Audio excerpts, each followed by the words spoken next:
I found out my house was for sale the same way strangers did, through a listing I never approved. I remember the exact moment the email came in, a quiet Tuesday morning with sunlight stretching across my kitchen floor. The kind of morning that usually felt peaceful in a home I had lived in for over 30 years. The subject line read, "Your property listing confirmation," and for a second I thought it was spam, something sent in error. But when I opened it and saw my address, my front porch, even the old oak tree my husband planted the year our son was born, something inside me went very still. I didn't panic, I didn't call anyone, I didn't even frown. I just sat there with my coffee growing cold in my hand and read every word carefully, slowly, as if the truth might change if I rushed it, but it didn't. According to that email, my house was scheduled to be listed by the end of the week, with open house dates already planned, photos uploaded, and a contact agent assigned. The strangest part wasn't the sale itself, it was the quiet confidence behind it, the assumption that I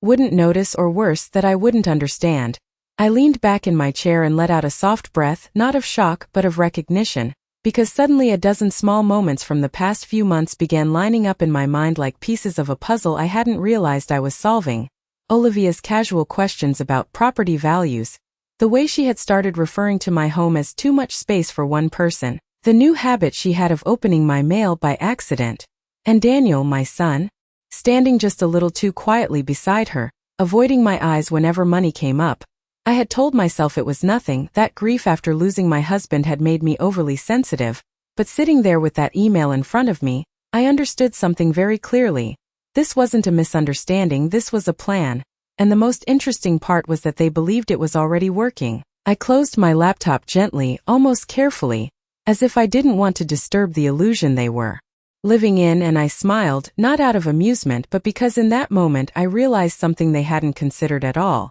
They thought I was alone, they thought I was slow, they thought I was someone who could be quietly moved aside, like furniture no longer needed. What they didn't know was that I had spent decades building a life that didn't just disappear with a signature, and more importantly, they had no idea what my name was actually attached to. I stood up, rinsed my coffee cup, and placed it neatly in the sink, my movements calm, deliberate, unchanged, because there was no reason to rush. If Olivia wanted to sell my house, I would let her try. And if she believed I wouldn't see it coming, then that might be the biggest mistake she had made so far. I did not mention the email to anyone that day, not to Daniel, not to Olivia, not even to myself out loud, because saying it would have made it real in a way I was not ready to acknowledge. And besides, I wanted to see how far they were willing to go without knowing I was watching. That evening, just before 6 o'clock, I heard the familiar sound of the front door opening, followed by Olivia's voice drifting in from the hallway, bright and practiced as always,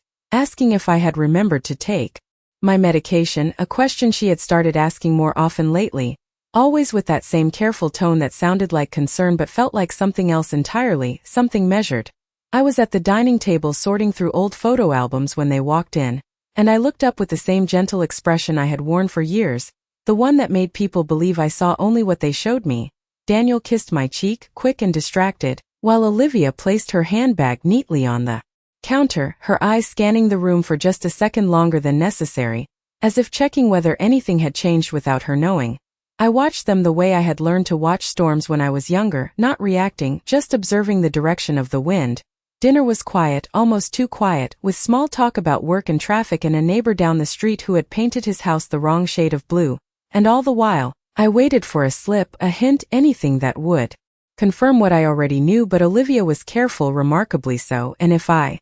had not seen that email, I might have believed her smile was genuine. It was not until she mentioned casually that the market is really good right now that I felt it, that small shift beneath the surface like a crack forming under glass. I nodded as if the thought had never crossed my mind, as if this house, the one I had built a life in, was just another piece of property to discuss over dinner, and I asked her what she meant, letting my voice carry just enough curiosity to invite explanation but not enough suspicion to raise alarm. She smiled then, a little wider than before, and said that sometimes it made sense to think ahead, to consider options, especially when a house was larger than necessary, and I noticed how Daniel kept his eyes on his plate, cutting his food into pieces that were smaller than usual, as if concentrating on something simple could keep him from looking at me. I let the conversation move on, because pressing too soon would only close doors I needed open, and instead I stored every word, every glance, every pause, building a clearer picture of something that had already been set in motion.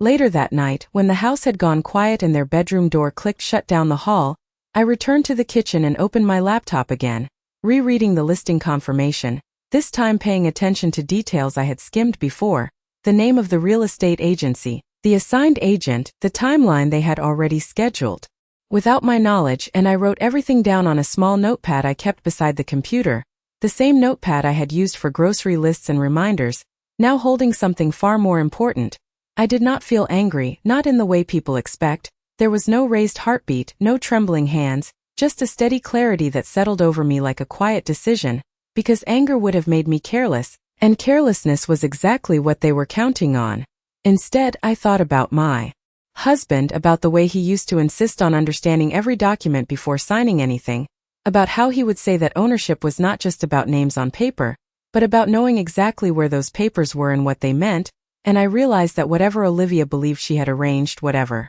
Daniel had agreed to, they were operating on assumptions, and assumptions can be very dangerous when they are wrong. I closed the laptop once more and turned off the kitchen light, leaving the room in darkness except for the faint glow from the street outside. And as I walked back to my bedroom, I allowed myself a small, quiet smile, because the plan they thought was unfolding so smoothly had already revealed its first flaw, and they had no idea I had seen it. The next morning began exactly the way all ordinary mornings begin, which was precisely why it worked in my favor, because nothing about my routine suggested that anything had changed, and that was important. I woke up at 6:30, made my coffee the same way I always had, measured 2 scoops of grounds, poured the water slowly, waited for the quiet drip to finish, and stood by the kitchen window watching the street as the neighborhood came to life, because familiarity has a way of making people careless, and I intended to use that. Olivia came downstairs around 7, dressed neatly as always, her phone already in her hand, her attention divided between the screen and whatever version of concern she planned to present that day,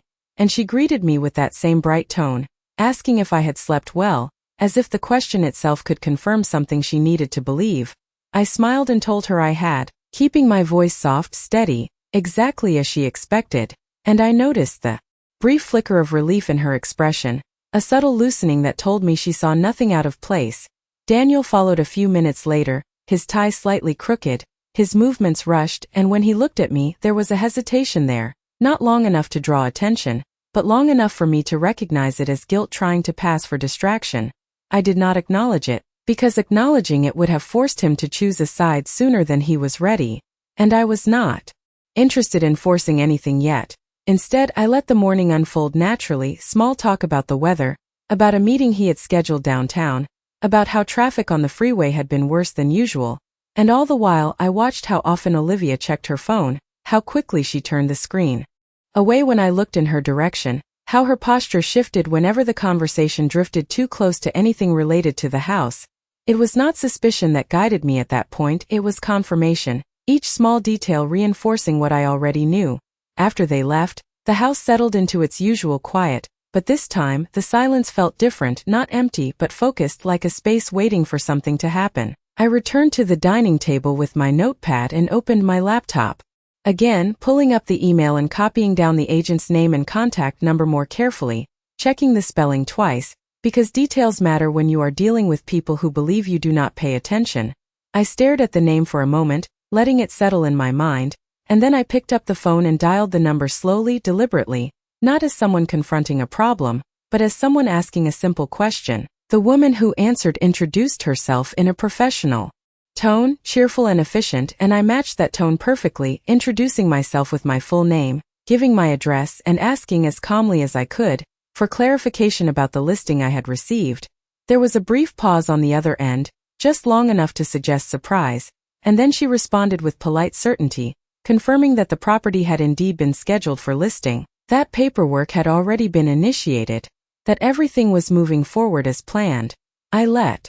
her speak, did not interrupt, did not correct, because the more she explained, the more I learned, and when she finished, I asked a single question, simple and measured, about who had authorized the sale. Another pause followed, slightly longer this time, and when she answered, she mentioned Olivia's name without hesitation, adding that she had been the primary point of contact and had provided all necessary documentation. I thanked her for the information, told her I appreciated her time, and Ended the call before she could ask anything further, because I did not need clarification. I had what I came for. I set the phone down gently and looked around the room, at the furniture that had not moved in years, at the photographs lining the walls, at the quiet evidence of a life built slowly and carefully over decades, and I considered how easily someone could mistake familiarity for ownership. They had assumed that proximity meant control, that being present in the house meant having authority over it, and that assumption was the second flaw in their plan. I wrote down everything the agent had said, every word I could remember,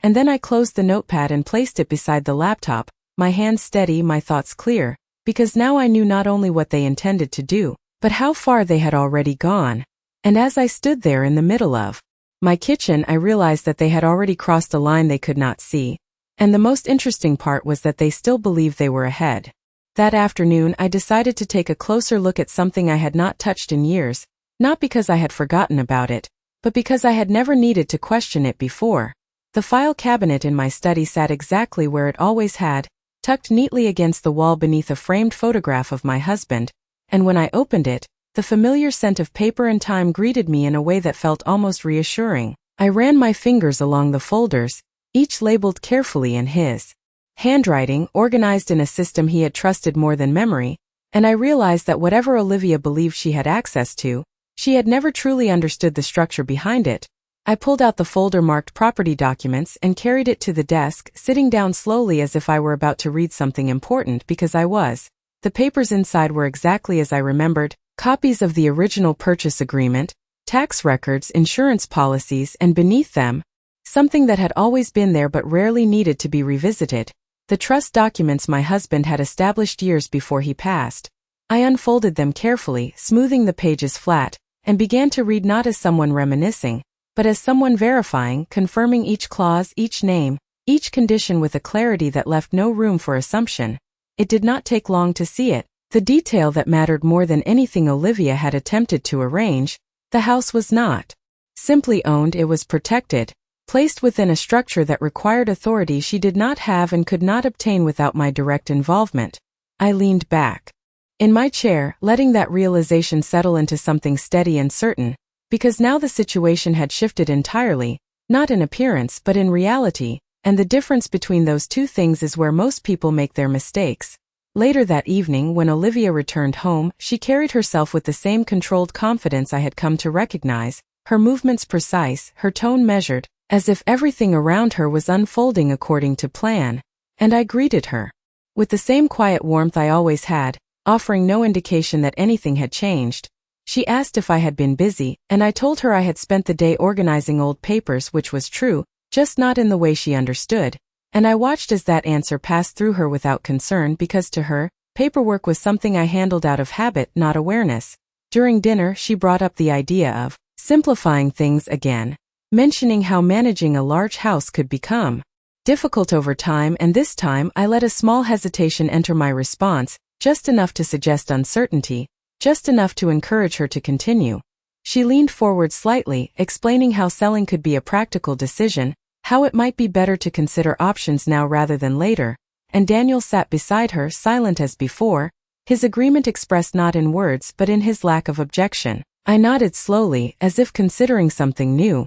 and asked what the process would involve, keeping my tone light, almost curious, and I saw it then, that brief spark in her eyes, the one that appears when someone believes they are being understood, when they think the door they have been pushing against has finally begun to open. She explained more freely after that, outlining steps, timelines, even mentioning how quickly homes in our area had been selling, and I listened without interruption, absorbing every detail, every assumption, every piece of confidence she offered without realizing she was revealing more than she intended. When the conversation ended, I excused myself and returned to my room, closing the door softly behind me, and I stood there for a moment in the quiet, considering everything I had seen, everything I had confirmed, and everything they still believed. The difference between us was no longer about awareness, it was about control, and control is not something you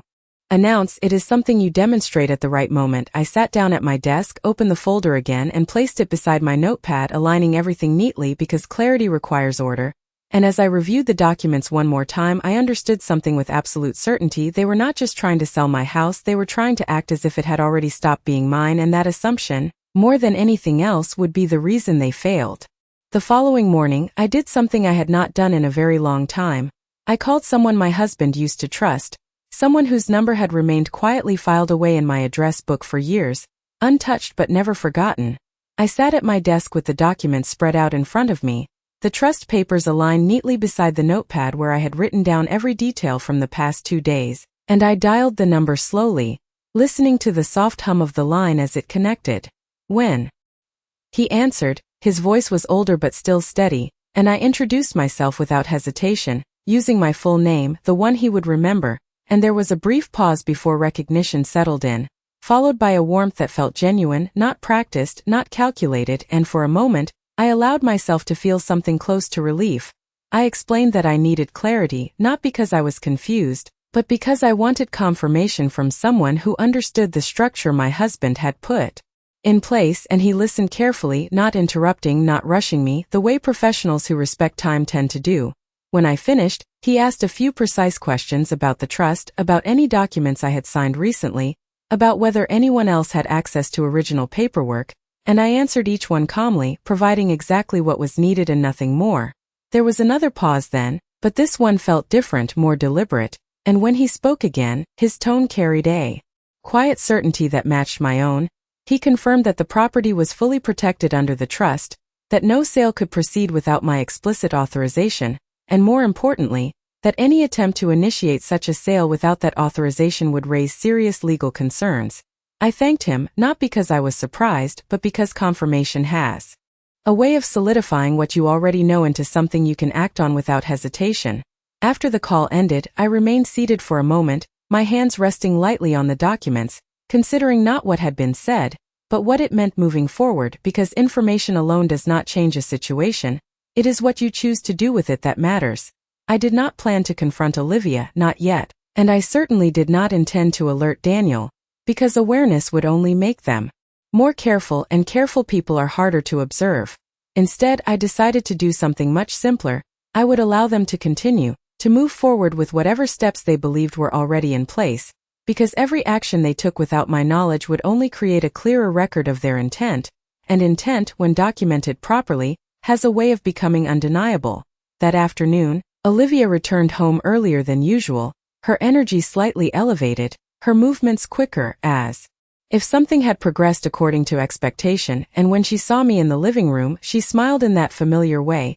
asking how my day had been, and I answered just as simply, telling her it had been quiet, uneventful, exactly as she would expect. She mentioned she had made a few calls, nothing specific, just taking care of things, and I nodded as if the phrase carried no weight, even though I understood it perfectly. Daniel came home later, his presence more subdued than usual, and during dinner there was a subtle shift in the air, not tension exactly but anticipation, the kind that builds when people believe they are close to completing something important. Olivia spoke more confidently now, referencing timelines without explaining them, mentioning how quickly decisions sometimes need to be made, and I responded with the same measured curiosity I had used before, asking small questions, not enough to challenge, but enough to encourage her to continue speaking. Every answer she gave revealed a little more, not because she intended to share, but because she believed she was guiding me toward agreement, and that belief made her careless in ways she did not recognize. After dinner, I excused myself once again, returning to my study where the documents still lay in perfect order, and I added a few more notes to the page, recording what had been said, the language she used, the assumptions she made, because patterns become clear when you take the time to observe them. I closed the notebook, placed it beside the trust papers, and turned off the light, leaving the room in darkness except for the faint outline of the desk by the window. And as I stood there for a moment before leaving, I understood something with complete clarity. They were moving forward as if everything had already been decided, as if my role in this house had quietly ended. And that was exactly why I needed to let them continue, because sometimes the most effective response is not to stop someone, but to let them show you exactly how far they are willing to go before they realize they were never in control. By the end of that week, the house itself began to feel different, not because anything had physically changed, but because I could sense the quiet shift in how it was being treated, as if decisions were being made about it in rooms where I was no longer included, and that kind of silence is never accidental.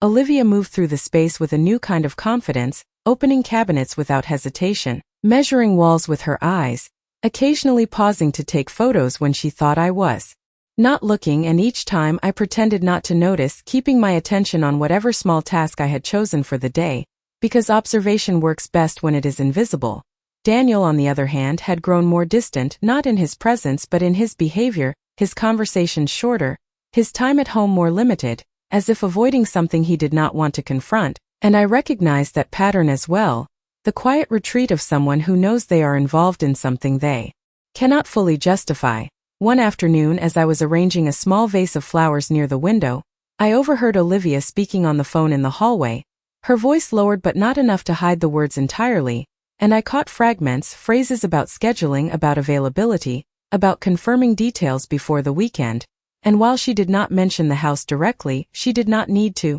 because context has a way of filling in what is left unsaid. I placed the vase down carefully and continued with my routine, not because I was ignoring what I had heard, but because reacting would have served no purpose, and purpose is what I was focused on now. Later that evening, Olivia approached me with a suggestion, her tone gentle, her words carefully chosen, asking if I would be comfortable having a few visitors stop by over the weekend, just to take a look at the place, as she put it, framing the idea as something casual, almost informal, as if people simply passing through could not possibly change anything. I looked at her. For a moment, not long enough to make her uncomfortable, but long enough to let the question settle between us, and then I nodded slowly, telling her that I did not mind, that the house had always been open to guests, and I watched as that answer reassured her in exactly the way she needed, confirming once again that I was exactly who she believed me to be. Daniel remained quiet during this exchange, his eyes fixed on the table,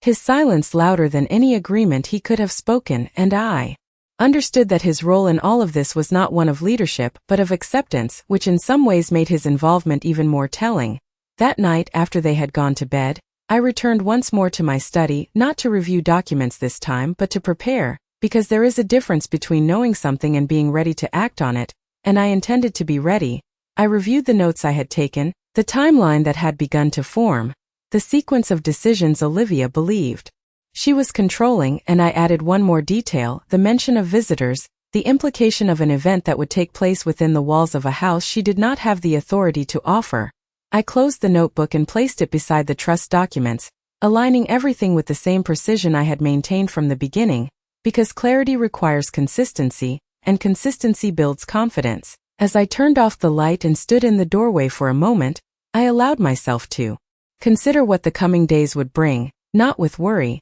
but with a quiet sense of inevitability, because they had already set everything in motion. They had already crossed the point where assumption becomes action, and once action begins, it leaves traces that cannot be undone. I walked back down the hallway, the house quiet around me, and paused briefly near the front door, resting my hand lightly against it, feeling the solid wood beneath my palm, the same door I had opened and closed thousands of times over the years, and I realized that Olivia saw this house as something to be transferred, something to be moved from one set of hands to another, but to me, it had always been something else entirely, something structured, protected, and defined long before she ever stepped inside it.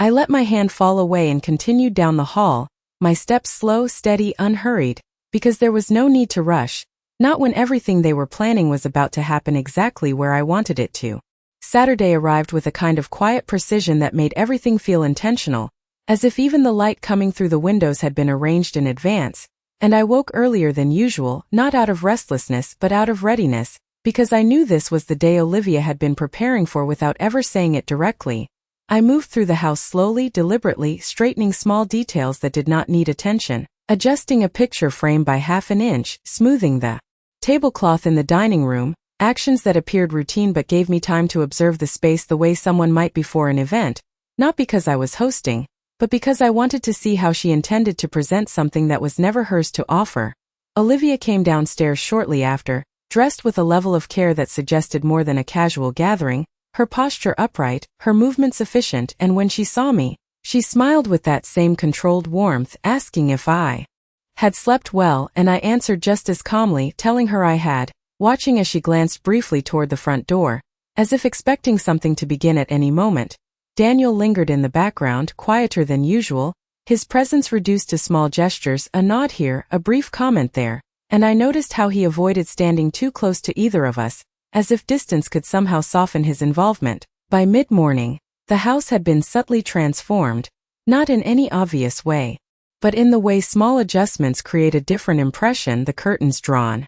just enough to let in more light, the scent of something fresh in the air, chairs positioned to suggest space rather than comfort, and I understood then that Olivia was not simply expecting visitors, she was staging something. I remained in the living room, seated in my usual chair, my posture relaxed, my expression unchanged, as if I were simply part of the background, and when the doorbell rang for the first time, I did not move, I simply listened. Olivia moved quickly to answer it, her voice bright, welcoming, introducing herself with a confidence that would have sounded appropriate if the situation had been legitimate, and I heard unfamiliar voices respond, polite, curious, stepping into a space they believed was being offered to them. I turned my head slightly as they entered, offering a small nod, the kind one gives to strangers passing through, and Olivia explained my presence with a brief, almost dismissive tone, referring to me as someone who lived here, as if that detail required no further explanation. I watched the way she guided them through the house, pointing out features, mentioning upgrades, speaking about possibilities that were not hers to promise, and all the while I said nothing because silence in the right moment carries more weight than interruption. More people arrived over the next hour, each one stepping into the same carefully constructed version of reality, each one receiving the same confident presentation. And I observed every detail. The language she used, the assumptions she made, the way she spoke about timelines as if they had already been approved. At one point, she gestured toward the kitchen, describing it as ready for transition, and I felt a brief stillness settle over me, not of anger but of recognition, because that word revealed more than she intended. Daniel moved quietly among the visitors, answering occasional questions, his voice measured, his expressions controlled, but there was a hesitation there. Slight delay before each response, as if he were aware on some level that something about this was not entirely secure. I remained where I was, my hands resting lightly in my lap, my attention steady, because this was exactly what I had allowed to happen, not to stop it, but to see it fully, to let it unfold without interference, to gather every detail without resistance. And as the final group of visitors stepped back, out through the front door, thanking Olivia for her time, expressing interest in what they believed was an available opportunity, I slowly rose from my chair, not in reaction but in preparation because everything I needed had now been placed clearly in front of me, not hidden, not implied but demonstrated, and the difference between what they believed and what was real had never been more visible than it was in that moment. When the last car pulled away and the quiet settled back over the house, Olivia closed the front door with a satisfaction she did not bother to hide, her shoulders relaxing in a way that suggested she believed something significant had just been accomplished. And for a moment, she simply stood there, as if allowing herself to feel the success of a plan she thought was nearing completion. Daniel lingered near the hallway, his expression uncertain, his hands moving restlessly as if he needed something to do but could not decide what, and I remained where I was, standing now instead of sitting, my posture steady, my attention focused not on what they were doing, but on what they believed they had done. Olivia turned toward me with a practiced smile, asking casually if everything had gone smoothly from my perspective, as if my opinion were a formality rather than a factor, and I met her gaze with the same calm expression I had maintained from the beginning, telling her that it had been very interesting, choosing my words carefully because truth, when phrased correctly, can sound like agreement. She nodded, interpreting my response exactly the way she wanted to, and began speaking about next steps, mentioning follow-up calls, potential offers, and timelines that were already beginning to take shape in her mind, and I listened without interruption, allowing her to outline a future she believed was already hers to manage. Daniel shifted slightly as she spoke, his eyes moving between us, and I could see the hesitation there more clearly now, not strong enough to stop anything, but present enough to suggest that even he understood there was something unstable beneath what they were building. When she finished, there was a brief pause, the kind that naturally follows a statement expecting acknowledgement, and I let that pause sit for a moment before responding, not with resistance, not with confrontation, but with a simple question, asking her who had authorized the listing. The question was quiet, almost gentle, but it changed the air in the room in a way that could not be ignored. Olivia's expression held for a second longer than it should have, her confidence adjusting slightly as she searched for the right response, and she answered with a version of certainty, explaining that everything had been handled properly, that the necessary arrangements were already in place, that there was nothing to worry about. I nodded slowly as If her explanation had resolved something for me, and I took a step closer, not in challenge but in presence because proximity has a way of clarifying conversations, I told her that I understood that it must have taken effort to organize something like this, and I watched as that acknowledgement reassured her once again, restoring the confidence that had flickered only briefly. Then, without changing my tone, without raising my voice, I mentioned that I had spoken to the real estate agent. Myself that I had confirmed the details she had just described, and I allowed that information to settle between us without adding anything further. Daniel looked up immediately at that, his expression tightening in a way that revealed more than any words could have, and Olivia's posture shifted just slightly, her control adjusting as she processed what I had said, but she did not interrupt, she did not question, because she was still trying to determine what it meant. I continued calmly, explaining that it was important for me to understand how the process worked, especially when it involves something as significant as this house, and I kept my voice even measured as if I were simply clarifying a detail rather than revealing awareness. The room grew quieter then, not with tension but with recognition, because something had changed not in what was happening but in who understood it, and that difference, though subtle, was enough to shift the balance in a way they could both feel but not yet define. I did not push further, I did not explain more, because explanation was not necessary, not yet, and I turned slightly, walking toward the hallway with the same steady pace I had maintained all day, leaving them standing there with a version of the situation that no longer fit as comfortably as it had before. And as I reached the doorway, I paused for just a moment, not to look back, but to allow the silence to settle fully into the space behind me, because sometimes the most effective move is not to reveal everything at once, but to let the realization begin on its own, quietly, without interruption, until it becomes impossible to ignore. The house was quiet that night, but it was not the kind of quiet that brings comfort. It was the kind that holds something just beneath the surface, something waiting to settle into place, and I could feel it in the way Daniel moved more carefully than usual, in the way Olivia avoided unnecessary conversation, as if both of them were adjusting to a reality that no longer felt as certain as it had only hours before. I did not rush anything. I did not call them into a conversation or force a confrontation, because timing matters and what I had to say was not something that needed to be spoken in haste. The next morning I woke as I always did, made my coffee, and sat at the kitchen table with the same calm routine I had maintained throughout the week. But this time there was a difference, not in my actions but in my intention, because I had decided that the moment had arrived. Olivia came downstairs first, her expression composed but slightly tighter than before, her confidence no longer as effortless, and she greeted me with a softness that felt more cautious than warm, asking if I had plans for the day, and I told her that I did, that I had a meeting to attend, something I had arranged quietly, something that did not require her involvement. Daniel followed, his presence subdued, his usual distractions replaced by a kind of awareness he could no longer avoid, and when he looked at me, there was no longer any attempt to hide it. He knew something had shifted, even if